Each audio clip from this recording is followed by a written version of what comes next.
I had the presence of mind to build a music hall while I was building the building, and I'm very glad I did, because a fellow named Dizzy Gillespie showed up. He's a pretty good trumpet player. And I asked Dizzy Gillespie, why would you come to a black-run center in the middle of the interstate? You don't even have a reputation in music.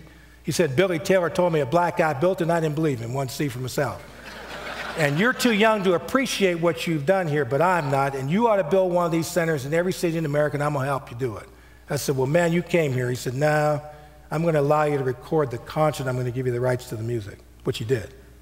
He said, I'm going to tell everybody in the country what you're doing. So a guy named Herbie Hancock showed up. He's a piano player.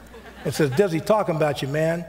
Then a guy named Paquito de Rivera and Tito Puente and Nancy Wilson and Shirley Horn and Betty Carter and the Basie Band. I now have 600 recordings.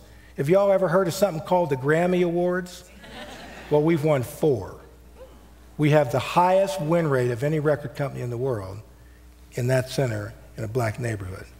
And we spun off our own record label. MCG Jazz is now in the record business.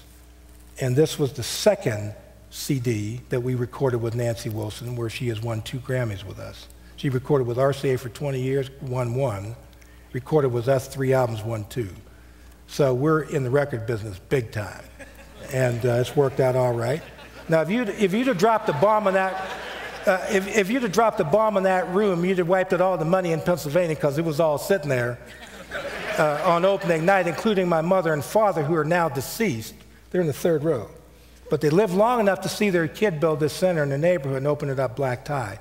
The next night, I had the neighborhood come in, same food both nights. Why?